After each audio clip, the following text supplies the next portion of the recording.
throw me on. Let's take that out. We're here. Let's get rid of the music. Let's throw on the comments. And here we go. Oh, we got to get rid of the music. The way it goes. Hey, good afternoon, everybody. This is, we've got a lot going on here today. A lot going on. We'll see if we can cover everything here and then tie it in with everything, and that makes a whole lot of sense, doesn't it? Yeah, I tend to think so. All right, so let's go in order. I just want to post this stuff here as one. Boom. All right. So what is happening?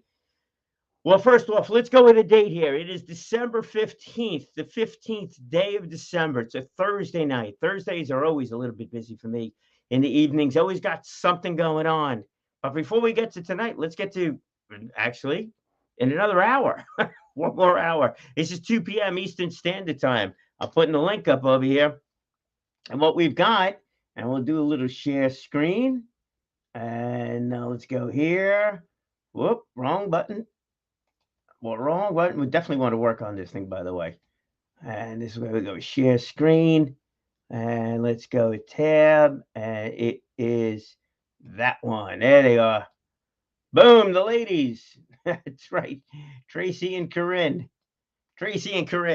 They do a show on LI News Radio. And you heard me mention LI News Radio quite a few times. We're going to tie this whole thing together. It's going to be pretty interesting. But you heard me mention LI News Radio many times in the past.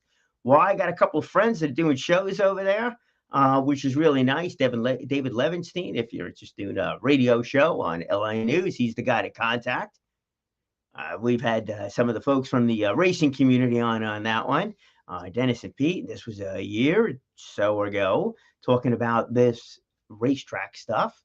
And then recently, the supervisor joined the two of these ladies, Tracy and Corinne, on their show, LI Patriot Radio. It's really good. They cover a number of different topics. It's exciting. The two very free-form conversation. But the guests they have on there, a number of elected officials, and they also have a few nonprofits on from time to time in different businesses. Today's program at 2 p.m., and it is live. 2 p.m. live. It's going to be Trish Poggie. That's right, EJ's PJs. And if you don't know about them, you should. Been supporting, the last couple of years, I've been helping out, a little bit with that. And I mean, so little. Trish is absolutely a friend. And what they do with the pajamas is they have been collecting pajamas, working through and with the town of Brookhaven. Got a number of officials there. Kevin Laval has been the one that's just been there time and time again. But there's a couple of others. If you listen to the show today at 2 o'clock, you'll hear who they are. I am sure of that. And they even collecting pajamas to give out during the Christmas season, during the holiday season. Look. The idea there is it's nice to get a present. It's also nice to go to sleep wearing something that's warm and cozy. So the pajamas is it. Last year they collected over 1,000 pairs of pajamas. This year, I know the goal was higher. Where did it get to? What did they actually collect? How was it? Well, I can tell you how the event was. The event was phenomenal. It was great going down there, seeing a couple of old friends that I hadn't seen since last year. And then also many new faces along the way. She had coverage also from Newsday was there, which was really great. A couple of local papers were there as well. And then a whole lot of people having a whole lot of fun, including, you ready for this? Even the Grinch, I think, had a good time there. The Grinch, good time at a holiday party? Yeah, it happened. It definitely happened. Santa was there, the Grinch, friend of mine, Gary Brown was there. Gary, one football player. He was with the Green Bay Packers on the Super Bowl team. Had a nice conversation with him about that other project that we'll tell you about. But you want to find out a little bit more about what EJ PJs is all about, what Trish is doing, the radio show for these two fine folks. You definitely want to tune in today. So it is at 103.9 LI News Radio. You can find that on your dial. If you have a dial on your radio, you probably don't. It was so funny. The first time I was on a program over there, as I told my wife, I was like, "Hey, I'm going to be on the radio. Once you get the radio, you can listen to it." But like, where's the radio? or radio. We got a radio in the car, so I didn't go in the car and listen to it. If you're going to listen on radio, so you got that aspect of it. Also, it is online, and I put the link up over here, lapatriotradio.com. That'll connect you through. Or if you want to listen to some of the other shows that are on LI News from time to time, you just go to the website there too, which is LI News Radio. So that's at 2 o'clock. Hey, Trish, if you're going to listen to this, get yourself ready for that one. And I know you're going to be there a little bit early. So maybe you're in the car already, but have yourself a good time. Remember to keep smiling. Even though it's radio, everybody hears it the whole way through. So have a good time doing it. There you go, folks. A little bit of a point on that one. All right, so tonight, the Thursday I'm always involved with, it's either Toastmasters or the Crohn's and Colitis Foundation. But tonight there's a doubleheader. That's right. So it's not those two. Toastmasters is next week. Tonight, though, it is the Crohn's and Colitis support group that I do with my friend Jill. The two of us co-facilitate that one. And we've been going on for 8 years with that program, which is really nice. We meet online. It's supportive. I like to call it realistically optimistic. Every once in a while, there's the challenges that are faced with, those that have been diagnosed, and also the supporters, caregivers of those that have been diagnosed with either Crohn's or colitis. There's differences between the two. Medications approaches are slightly different. Some of the bigger issues that are there can be common, in both sides of it. And I don't mean the medical side. I'm just talking about the lifestyle, those kind of things, the challenges of the issues of dealing with a chronic illness, one that is always with you, along with, and this I'm pretty excited about, is the, well, not excited. Let's phrase this differently. But look, if you've got any kind of a digestive issue, whatever it is, either IBD, IBS, difference there too, or something else that along the line, food is a big deal. Hey, maybe that ties in with tonight's meeting too. But food is a big deal. Food is a big deal. Now, if you're going to attend that other thing tonight, food is a big deal on the nutrition side of things. Perhaps you could eat anything, but you never can, really. You never can. You want to eat for nutrition. You want to eat for long-lasting endurance. That's the other event tonight. If you've got a chronic illness and some sort of digestive problem, well, you want to know something? You've got, you've got other considerations, and that is, how do you, I'm going to take the ladies away. And that question is, how do you get that nutrition in that you need and cook something, eat food that is easily digestible? Now, for those that don't know, I'll give you just a real brief on this one. But if you got any kind of a digestive problem, there are certain foods that you definitely want to stay away from. Not a doctor, not going to list it. Really can't tell you, what's good or bad, since, talking to a group of people, in that respect. But a lot of times dairy is an issue. So you want to go, the dairy free is something that's people lean toward. I feel like I have a lawyer over here the way afraid that, but anyhow, staying away from dairy, so focusing more on the non-dairy stuff. And I can tell you, actually, I've really grown accustomed, to the non-dairy stuff, the almond milks, without a doubt. Blueberry lavender is an interesting flavor, nice and cold. The chocolate almond milk makes great pancakes, so it's all good there. Gluten is another deal. A lot of folks have been staying away from gluten for a wide variety of reasons, and it's not just Crohn's and colitis, it's a whole bunch of other things too. Same thing with the non-dairy. The intestinal problem kind of folks, roughage is a big deal. So the idea there would be to stay away from things that are high fiber foods. Doesn't that go against the grain of what a lot of other folks are looking at? High fiber foods keep the digestive system moving along. But if you can't have high fiber foods, what do you do? How do you deal with that whole thing? These are questions. These are questions that come up frequently. Very hard to answer. And in full disclosure here, it's really hard to answer some of these questions because everybody's different. Everybody's got different tolerances that are in there, different taste buds along the way too. But if you are able to cook food that is high fiber, make them lower fiber, sauteed vegetables, sauteed fruit too, and a number of other things, it makes it better. It definitely makes it better. But sometimes you want to get some professional advice. So happy to say that sometime in January, I haven't scheduled a date, is that we do have a chef that'll be doing a cooking demonstration. This is about cooking easily to digest foods. And that is going to be an interesting one. So really looking forward to that myself. I enjoy cooking, but definitely come up with a few different ideas about how to cook stuff that generally sometimes has no taste. Tofu is my challenge. So I think we're going to come up with a tofu appetizer, or he's going to come up with a tofu appetizer on that one. So, that'll be interesting. Curious to see how that all works out. It works out really well. So yeah, Karen just jumped on my wife. Yeah, listening intently. Yeah, I like to do the cook. I like to cook. She cooks too, but I enjoy some of the cooking and experimenting. So that should be a lot of fun. But that meeting is tonight. So if you've been diagnosed with Crohn's or colitis, or are a supporter or caregiver of someone who has been diagnosed, that meeting will be this evening, and it's at 6:30.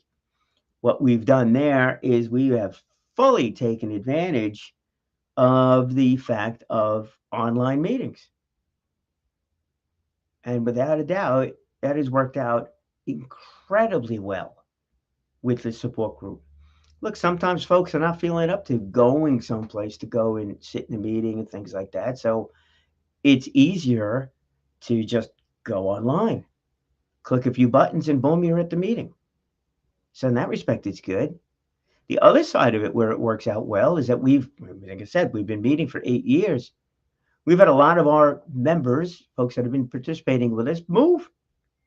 They moved cross country. And, as much as I'd like to think it's a great meeting, but, they're not going to fly in across the country for a support group meeting. That's not happening. But to click on a few buttons and join us, absolutely. And then we've also wound up with a couple of folks that just are not in this area and that have joined and found our meeting, which is really nice. That's a tremendous compliment too. So it's great doing this with Jill. It's great the resources that she brings to the table on that one, and then doing it, with us doing it, and then the people that participate too. Nice solid group. So I will tell you, there is that support group for any disease, or support group for your business, or support group for anything. Where you meet, how you meet, that's part of it. It's the people that you're meeting with. That's the key to it all.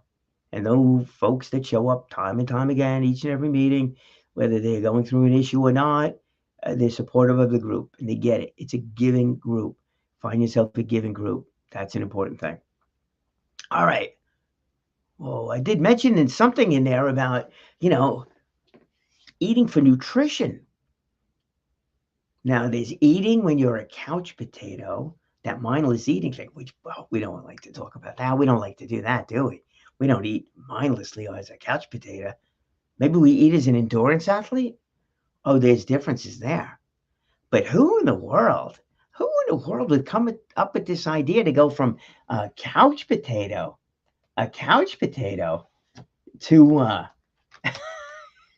couch potato to an endurance athlete and actually admit that?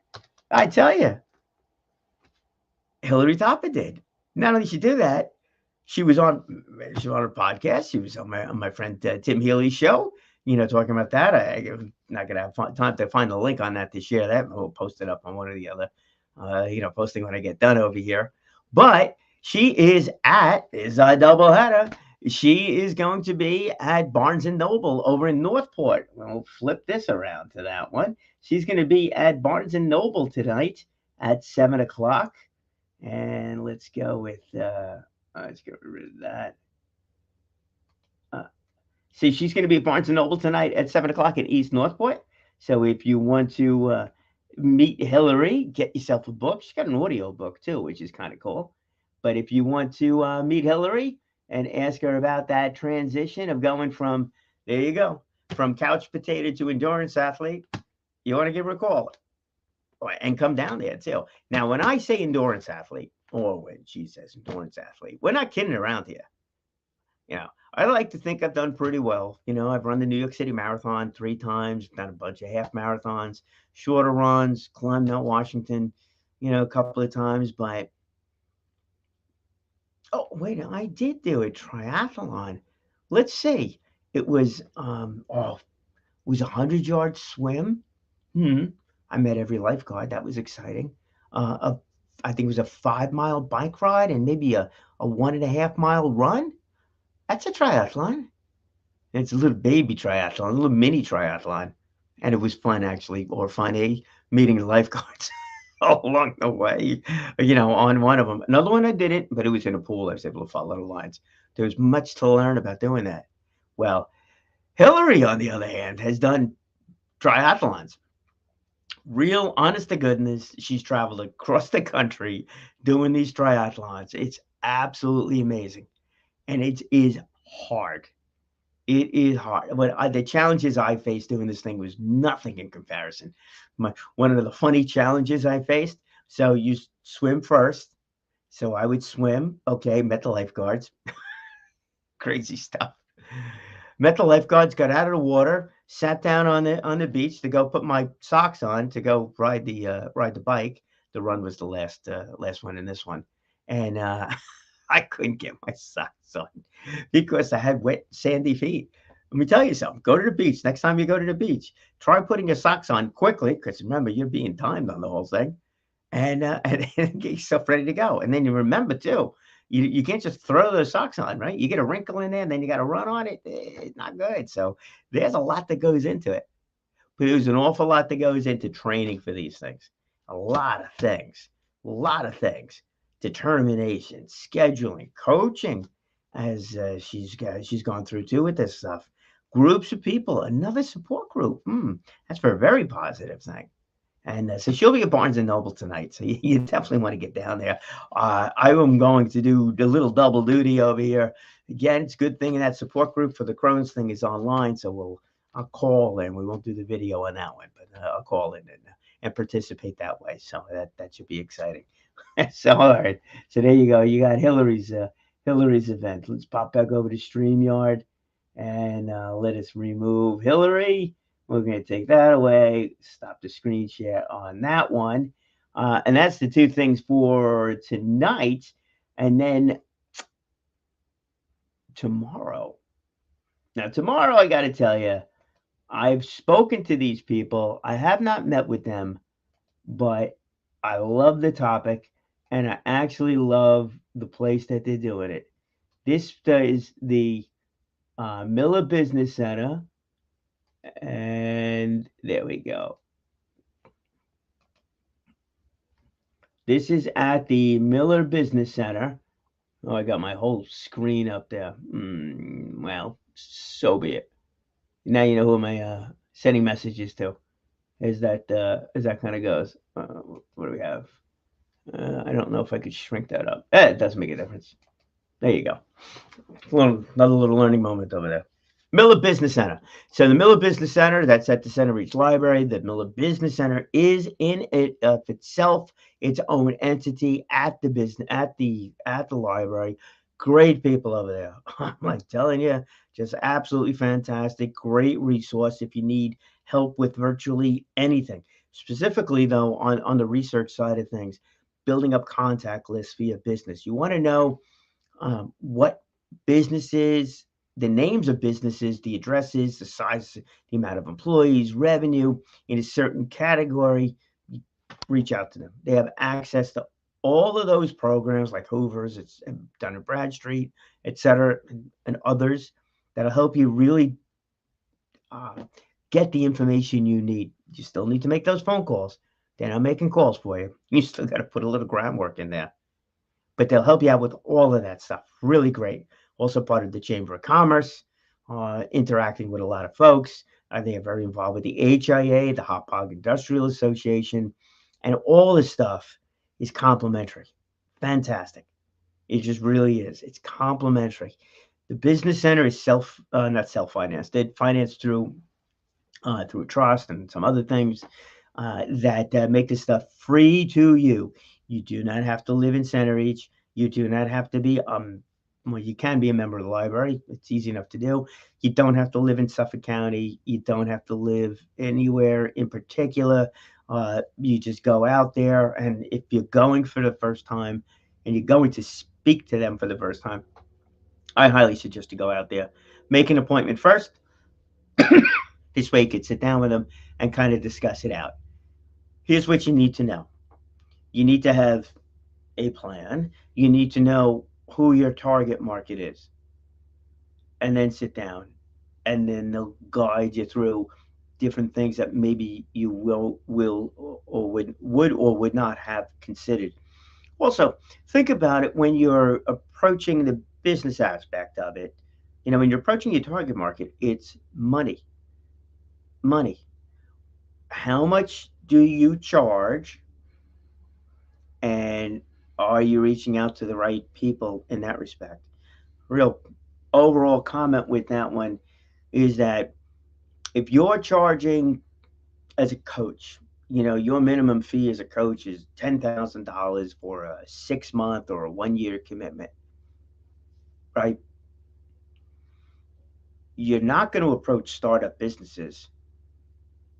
I don't think so, because if it's a startup business, their funds, and let's say highly financed, but let's go with general terms here.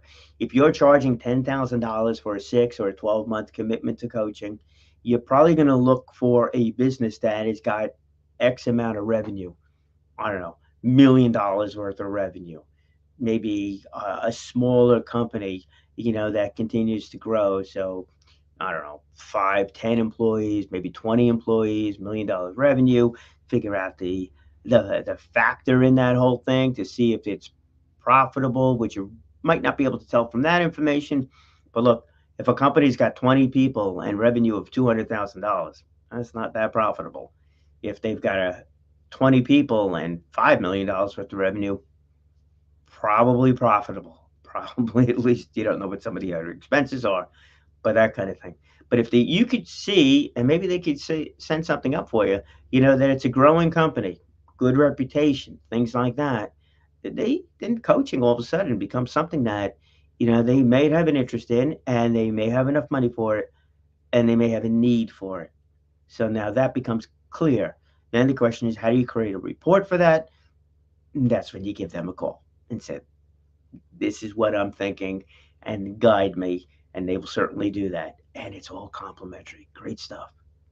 But here's the one thing you absolutely need, and that is a clear message, right? Ooh, I think I've spoken about that quite a few times. Absolutely have. You definitely need a clear message, and you know that sometimes that is easy to do.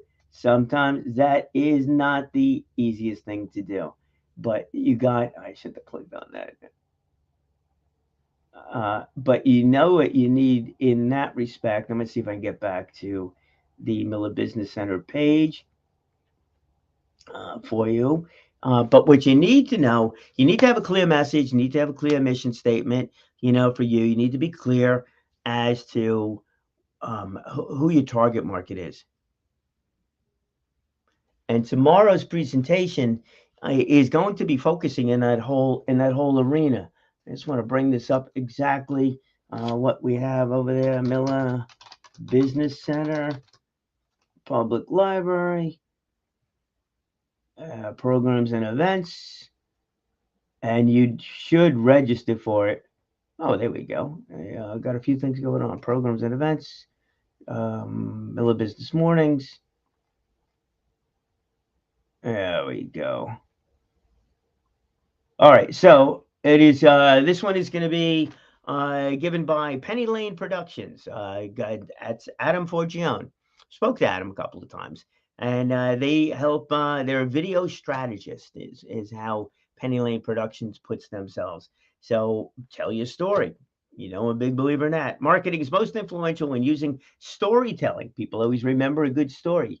As a video strategist for Penny Lane Productions, Adam Forgione will discuss the fundamentals behind the art of storytelling and spark ideas for you to elevate your marketing content. Let me tell you something.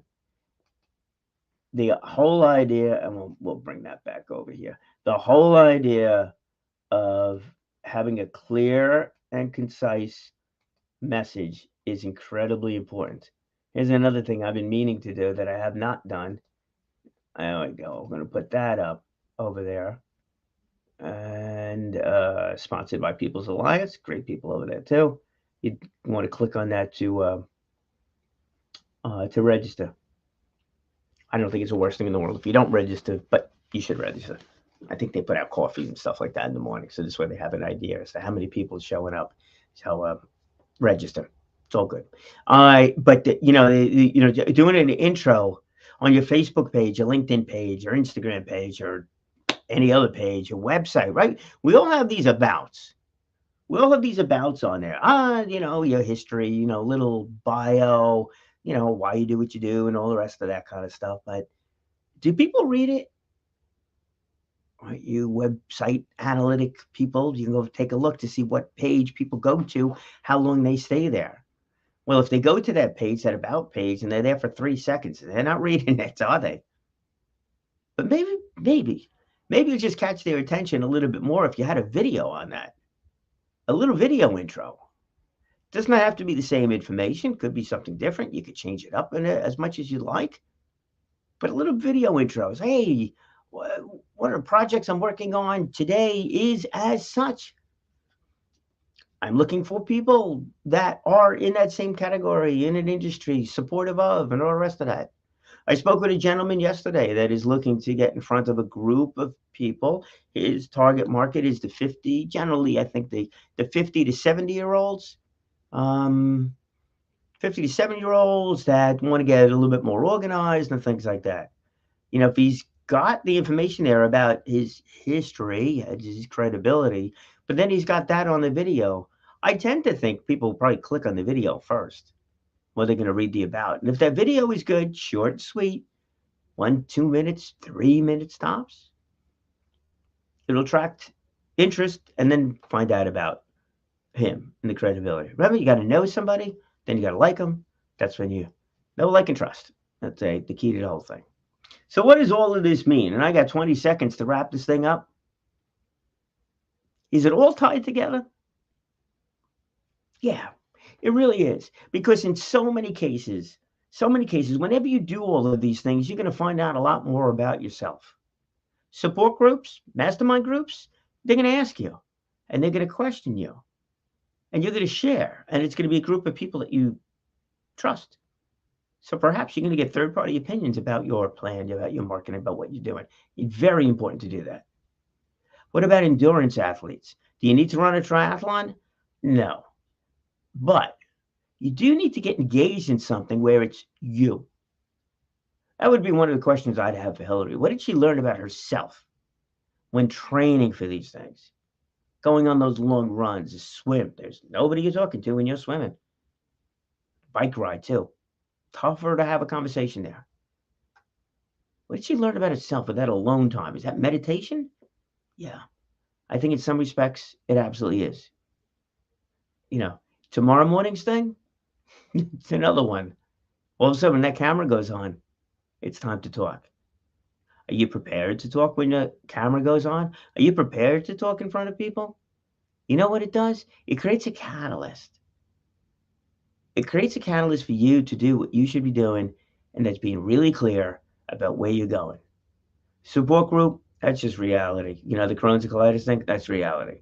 We're all going to get hit with different challenges, different hurdles, different things. Could be medical, which got nothing to do with you. It just is what it is. It happens. You got to deal with it. Maybe it's a mistake you've made. Maybe it's a path you've gone down that's not a good path. But whatever it is, you got to deal with these things. Can't just cave in. Got to deal with it. Got to move forward. Got to make it happen. It all does tie together. It does. It's the reality of everything.